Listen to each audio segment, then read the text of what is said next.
ക്ഷേത്രോത്സവത്തിനോടനുബന്ധിച്ച് നടത്തിയ ഗാനമേളയിൽ വിപ്ലവഗാനം ആലപിക്കുകയും പാർട്ടിയുടെ പേരും ചിഹ്നങ്ങളും പ്രദർശിപ്പിക്കുകയും ചെയ്തതിൽ അതിരൂക്ഷ വിമർശനവുമായി ഹൈക്കോടതി. ഭക്തരിൽ നിന്ന് ശേഖരിക്കുന്ന പണം ഇത്തരം കാര്യങ്ങൾക്ക് വേണ്ടിയല്ല ചിലവാക്കേണ്ടതെന്നും ദൈവത്തിനായി നൽകുന്ന പണം തൂർത്തടിച്ച് കളയാനുള്ളതല്ലെന്നും പണം കൂടുതലുണ്ടെങ്കിൽ അവിടെ വരുന്നവർക്ക് അന്നദാനം നൽകൂ, ഇത് ക്ഷേത്രോത്സവമാണെന്നും കോളേജ് യൂണിയൻ ഫെസ്റ്റിവൽ അല്ല എന്നും ഹൈക്കോടതി.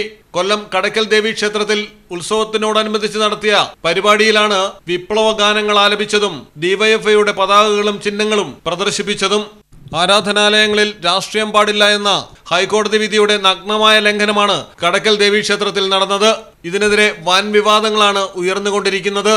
പ്രേക്ഷകർ ആവശ്യപ്പെട്ടത് പ്രകാരമാണ് താൻ പാട്ടുപാടിയതെന്ന് പറഞ്ഞ് പാട്ടുകാരൻ അലോഷി കൈമലർത്തി. എന്നാൽ പരാതിയുമായി വിശ്വാസികൾ ഹൈക്കോടതിക്ക് മുൻപിലെത്തുകയായിരുന്നു.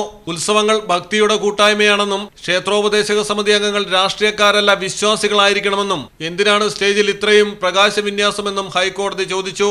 ഹർജിയിൽ ദേവസ്വം ബോർഡ് അഡീഷണൽ ചീഫ് സെക്രട്ടറിയെ സ്വമേധയാ കക്ഷി ചേർത്തു. സംഭവത്തിൽ വിജിലൻസ് അന്വേഷണം നടത്തുന്നുവെന്നാണ് തിരുവിതാംകൂർ ദേവസ്വം ബോർഡ് അറിയിച്ചിരിക്കുന്നത്. കടയ്ക്കൽ ദേവീക്ഷേത്രം ഉപദേശക സമിതിക്ക് കാരണം കാണിക്കൽ നോട്ടീസും നൽകിയിട്ടുണ്ട്. ദേവസ്വം ബോർഡിന്റെ നിലപാടിൽ അതൃപ്തി രേഖപ്പെടുത്തിയ ഹൈക്കോടതി ഇത്തരം സംഭവങ്ങൾ ആവർത്തിക്കാൻ പാടില്ലെന്ന് വ്യക്തമാക്കി. സംഭവത്തിൽ അന്വേഷണം നടത്താൻ ചീഫ് വിജിലൻസ് ഓഫീസറിനോട് ആവശ്യപ്പെട്ടിട്ടുണ്ടെന്നും ദേവസ്വം ബോർഡ് അറിയിച്ചു. ഉപദേശക സമിതിക്കെതിരെ കോടതി അലക്ഷ്യത്തിനും കോടതിക്ക് മുന്നിൽ പരാതി എത്തിയിട്ടുണ്ട്. മലയാളം ടെലിവിഷൻ, കൊച്ചി. നാട്ടിലെവിടെയാ? വയനാട്ടില്. നാട്ടിലെവിടെയാ? ഞാൻ കോഴിക്കോട്. നാട്ടിലെവിടെയാ? ഞാൻ ആലപ്പുഴ. നാട്ടിലെവിടെയാ? ഞാനോ? ഞാൻ കണ്ണൂരാ.